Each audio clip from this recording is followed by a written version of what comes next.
Hello and welcome back to the channel. Unless you're new over here, then welcome. And today I'm coming again in front of you with an video of my English speaking practice.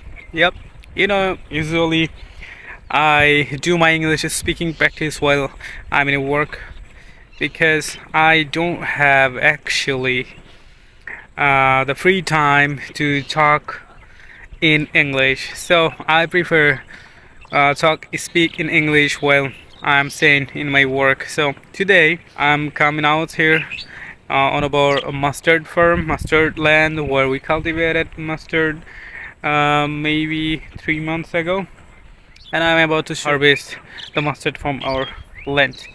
But before the turning on the camera at the farm at the mustard, I wanted to just tell you something that is actually this year our the mustard is not growing up well at all.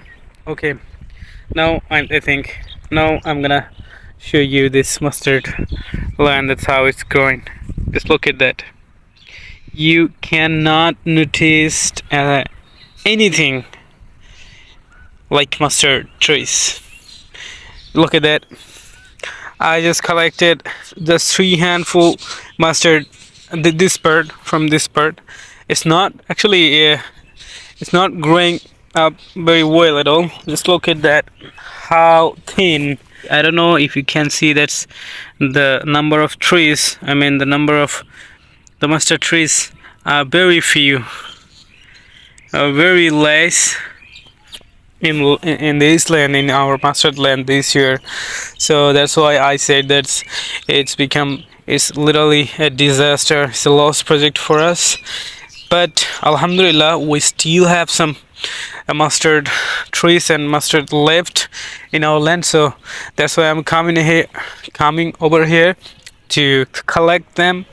And my father told me that just go and whatever you find and whatever you see, just grab it and bring them in home, because if you do not do that it would be literally a lost project for us. So I don't want to lose the mustard that we have left for us in our land this year.